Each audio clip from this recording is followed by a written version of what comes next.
Hi there, Phil from Defend, Survive, Prepare. I wanted to give you the rundown on this Windsea camp stove that has proven to be one of our best sellers.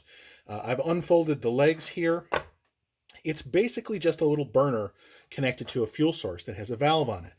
This valve controls the flow of the fuel. So once you connect your fuel source, you turn it counterclockwise to open it and clockwise to close it and shut off the stove. When this fires up, it is like a little jet burner. Keep your hands away from here. Be very careful when pushing the piezoelectric ignition.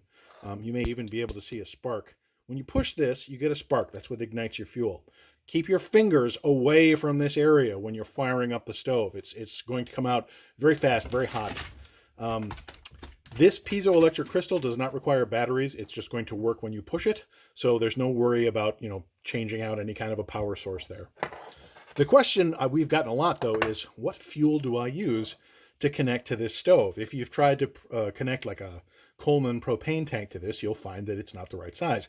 That's because this stove is meant to be used with butane propane mix or isobutane camp stove fuel. These are commonly available. You can get them at Walmart. You can get them lots of other places too. Any place they sell camping and hiking supplies, I would guess. When you take this cap off, this nozzle mates exactly with the valve on the stove. So you would screw this down, turn on your fuel, hit your ignition, and start the stove, keeping your fingers away from the burner. However, the stove often ships with a valve that looks like this. If this is one of those things, to keep costs down, we go to a number of different distributors. The distributors are not always consistent in the accessories they ship with the stove.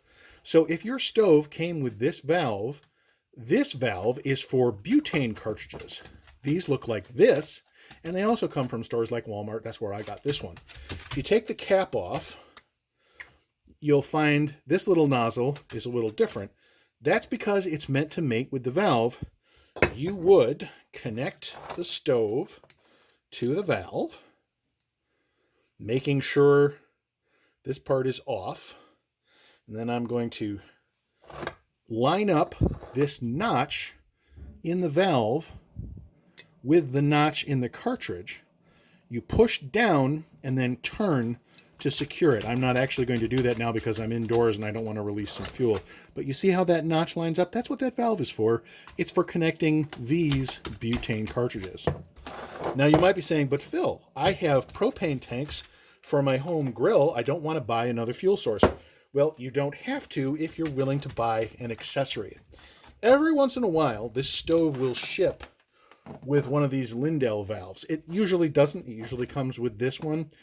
But if you were lucky enough to get this one, and you can tell because it's an outie, it's got this thing sticking out of it, you can also buy this Lindell valve adapter. I got this one off of Amazon. I think it cost me like 12 bucks, something like that. Once you make that small investment, you can then use this for ordinary Coleman camp stove fuel. What you do is you take the stove thingy, that's a technical term. You screw the adapter onto this, make sure this is off. Then you're going to take this, screw it onto your propane tank, screw it down good, and it works just like the other fuel source as long as you've got this adapter. And that is how you can use this camp stove with all three of these popular camp stove fuels right out of the box. It's good for this and for this. And with the addition of the adapter valve, it's good for these. All right, thanks very much.